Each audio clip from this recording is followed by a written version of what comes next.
Cette question maintenant, savez-vous qu'en moyenne 300 fois par an, des Français signalent avoir été confrontés à ce que l'on a l'habitude d'appeler un objet volant non identifié. Et bien tout cela, vous allez le voir, est pris très au sérieux par des chercheurs qui dépendent de l'aérospatiale. Enquête signée Audrey Goutard et Jean-Marie Lecartier. Regardez.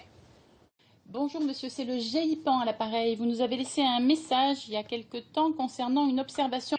Je revenais de Saint-Nazaire, j'ai vu des points, 2 points lumineux, alors il y avait qui volaient à l'horizontale. Des appels comme celui-ci, ce service public tout à fait officiel en reçoit plusieurs par jour. Des témoignages écrits, des photos et même parfois des vidéos. Oh! Oh! Mais ne hurle pas comme ça! Ah! Oh maman! Mais c'est quoi? Pourquoi tu Mais hurles? c'est extraordinaire! Mais arrête de hurler comme ça, enfin! C'est des étoiles! Mais non, c'est c'est fou! pas des étoiles! On n'a jamais vu ça! Je vais dire après!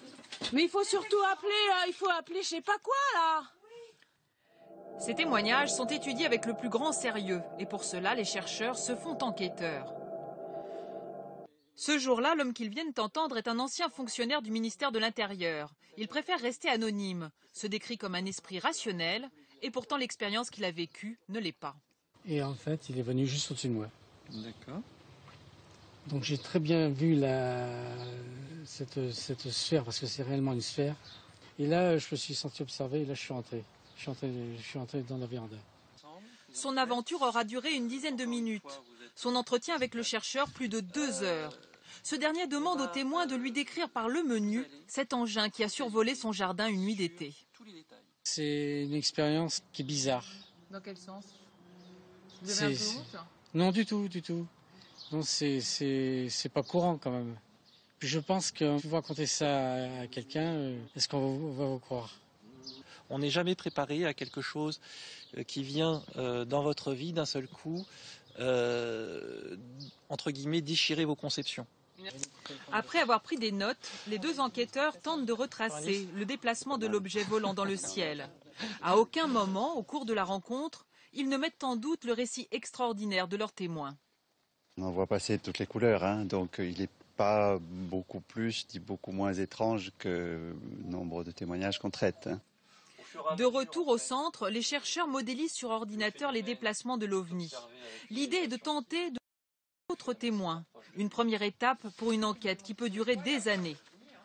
Avant, c'étaient les militaires qui traitaient ces affaires, avec des dossiers souvent classés secret défense, car le sujet était jugé stratégique. Depuis 1977, ce sont des chercheurs et pas n'importe lesquels. Tous dépendent du CNES, le Centre national des études spatiales.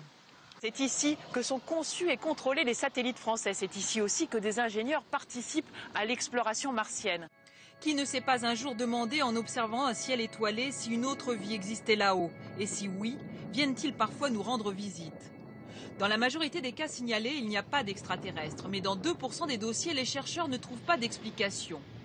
Comme pour cette affaire-là, il y a quelques années, dans le nord de la France.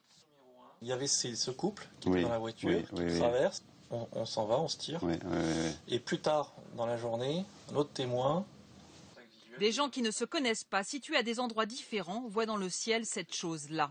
Voilà, les lumières du dessous étaient multicolores, c'est-à-dire que chacune d'entre elles avait sa propre couleur, il n'en changeait pas.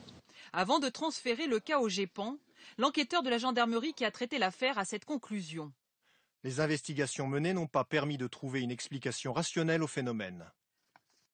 Alors du coup, quelle est la conviction des chercheurs? Les extraterrestres, ça existe ou pas?